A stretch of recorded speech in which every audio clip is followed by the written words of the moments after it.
अऊज़ु बिल्लाहि मिनश्शैतानिर्रजीम बिस्मिल्लाहिर्रहमानिर्रहीम। अल-नस्र फाउंडेशन के मुअज़्ज़िज़ नाज़रीन, अस्सलामु अलैकुम वरहमतुल्लाहि वबरकातुहू। आज मैं आपको कुरान की 13वीं सूरत सूरह अर्राद के बारे में ज़रूरी मालूमात फ़राहम करेंगे। सूरह रात कुरान की 13वीं सूरत है। ये 13वें सिपारे में शुरू होकर के 13वें सिपारे में ही ख़त्म होती है। इसमें 6 रुकू हैं, 43 आयात हैं और 853 अल्फाज है, यानी 853 वर्ड्स। इसमें 3545 हरूफ हैं, 3545 लेटर्स हैं। ये एक मक्की सूरत है। सूरह रात का नाम सूरह रात इसलिए रखा गया, अलामत के तौर पे रखा गया, क्योंकि आयत नंबर 13 में इसमें और रात का जिक्र है। सूरह रात का जो पैगाम नौ इंसानी को अल्लाह रब्बुल इज़्ज़त ने दिया है, उसमें ये बात कही गई है कि मोहम्मद सल्लल्लाहु अलैहि वसल्लम जो बात कह रहे हैं वही हक़ है। लोगों की गलती है कि वो इसको नहीं मान रहे हैं। सारी तकरीर का मौजू इन्हीं दो बातों के इर्द गिर्द घूम रहा है। लोगों को तौहीद, माद यानी कि आखिरत की बात और रिसालत की हक्कानियत को समझाया गया है। ईमान लाने वालों को उसके फ़ायदे बताए गए हैं, रूहानी और इखलाकी फ़ायदे बताए गए हैं, और ना लाने वालों को उसके नुकसानात बताए गए हैं। लोगों को ये भी बताया गया है कि कुफ्र एक बहुत बड़ी हिमाकत और जहालत है। जो बयान इसमें किया गया है, ये सारे बयान का मकसद ये है कि उस वक्त के मुसलमानों को लोगों के दिलों में इत्मीनान पैदा करना और लोगों को ईमान की तरफ खींचना है। इसमें जो बात के मज़ामीन पेश करने का जो अंदाज़ है वो लॉजिकल नहीं है, वो प्रैक्टिकल, इंस्पिरेशनल, मोटिवेशनल तरीक़े से पेश किया गया है। इसमें मुखालिफिन के जो एतराज़ात थे उनका ज़िक्र किए बिना हुआ उसका जवाब दिए गए हैं, और वो शुबहात जो मुसलमानों के दिल में इन मुखालिफिन ने डाले थे उनके भी जवाबात दिए गए हैं।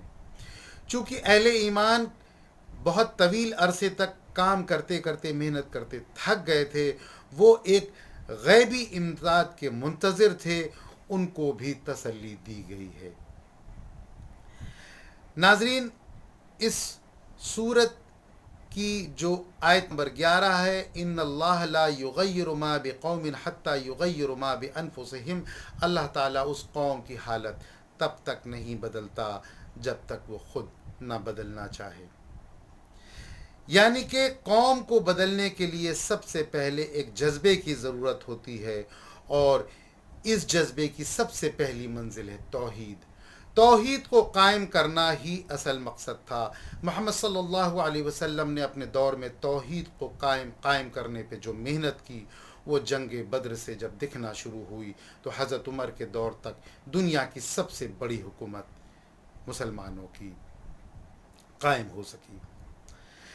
नाजरीन, तौहीद को मैंने जब आज इस नज़र से देखने की कोशिश की कि मुसलमानों की आज हालत इतनी बद से बदतर क्यों होती चली जा रही है, तो मैंने सबसे पहले मैं इसमें आपसे एक बात शेयर करना चाहूँगा कि रैंड कॉरपोरेशन, जो कि 1948 में डगलस एयरक्राफ्ट नाम के एक इंसान ने इसको शुरू किया था, जो कि अमेरिका के लिए एक तंजीम है जो अमेरिका को एडवाइजरी रिपोर्ट्स अपनी देती है। ये थिंक टैंक्स का एक बहुत बड़ा मजमुआ है, और ये मिलिट्री, सोशल और पॉलिटिकल ग्लोबल पॉलिसीज़ बना करके गवर्नमेंट ऑफ यूएस को देते हैं।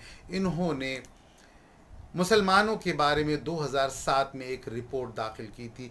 मैं चाहूँगा कि आप इस रिपोर्ट को बहुत गौर से सुने, समझें कि किस तरीक़े से साजिशें होती हैं और किस तरीक़े से हम शिकार होते हैं, और हमारी तरक्की को किस तरीक़े से लोग रोकने की कोशिश करते हैं। मेरी बात ना समझ में आए तो हमारी वीडियो को 2 से 3 बार देखें और समझें ज़रूर। बहरहाल, इन्होंने मुसलमानों को 4 तबकों में बांटा है। सबसे पहला तबका इनके हिसाब से फंडामेंटलिस्ट का है, यानी कि जो मुसलमान जो दीन को ही अपना असल ज़िंदगी समझते हैं, जिनके लिए शरीयत ही पूरी ज़िंदगी का निज़ाम है, वो नहायत दीन के ही इर्द गिर्द चलने वाले लोग हैं, और इनकी तादाद मुसलमानों में बहुत कम है।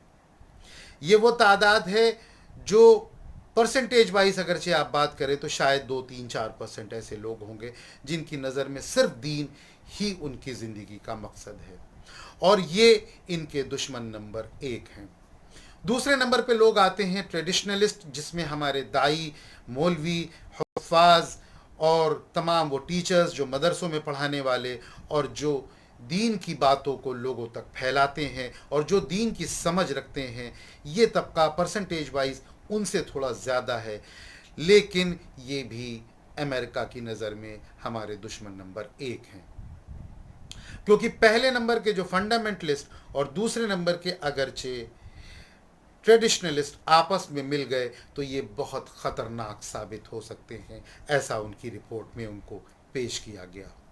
تیسرے نمبر پہ وہ لبرل، وہ ماڈرنسٹک مسلمس ہیں، جیسے کہ عام طریقے سے آپ دیکھ سکتے ہیں ان کی تعداد بہت بڑی ہے، جو عید کی نماز بھی پڑھتے ہیں، روزے بھی رکھتے ہیں، نماز بھی پڑھتے ہیں، اور دنیا کے تمام وہ ضروری کام، چاہے وہ فلمز دیکھنا ہو، چاہے میوزک کے اندر جانا ہو، لباس اور پردے کا کوئی خیال نہ کرنا، یہ ایک طریقے کے لبرل مسلمس ہیں، جیسا کہ ان کو پیش کیا جا رہا ہے۔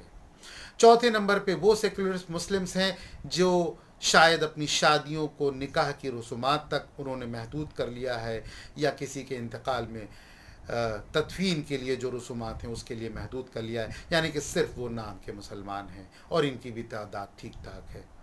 تو اس طریقے کے جو مسلمان ہیں جو نمبر 3 کیٹیگری میں آتے ہیں اور نمبر 4 کیٹیگری میں آتے ہیں، ان کو آپ میڈیا پہ دکھائیے، ان کی تصویر دکھائیے کہ یہی سچا اسلام ہے اور یہی سچے لوگ ہیں۔ اس طریقے سے ایسے 4 لوگ جو طبقے بتائے گئے ہیں، دراصل یہ ایمان کی سطح ہے۔ میرے بھائیوں، ایمان کی سطح کو برابر کرنے کے لیے النصر فاؤنڈیشن تو ایک بہت چھوٹا نام ہے۔ میں صرف آپ لوگوں سے یہ کہتا ہوں کہ اس کے لیے ہم لوگوں کو بہت محنت کرنی پڑے گی، ایک نسل ہم کو تیار کرنی پڑے گی۔ اس کے لیے میں نے 20 سال کا ایک پروگرام انشاءاللہ شروع کروں گا۔ میں چاہتا ہوں کہ آپ ہمارے اس پیغام کو لوگوں کو دور دور تک پہنچائیں، ہمارا اس میں ساتھ دیں، ہمارے چینل کو سبسکرائب کریں، اور ساتھ ہی ساتھ اگرچہ آپ ہمارے ساتھ اس مہم میں شامل ہونا چاہتے ہیں تو ہمارے اس پیغام کو لوگوں کے ساتھ شیئر کریں، اور شیئر کرنے کے ساتھ ساتھ ہمارے چینل کو سبسکرائب کریں۔ میں اپنی جتنا بھی ویژن ہے وہ ہمارے پاس محفوظ ہے۔ جن صاحبان کو اس کی ضرورت ہو وہ ہمارے واٹس ایپ نمبر پہ ہم کو میسج بھیج دیں، ہم اس کا ویژن ان کو بھیج دیتے ہیں۔ وآخر دعوانا والحمد للہ رب العالمین۔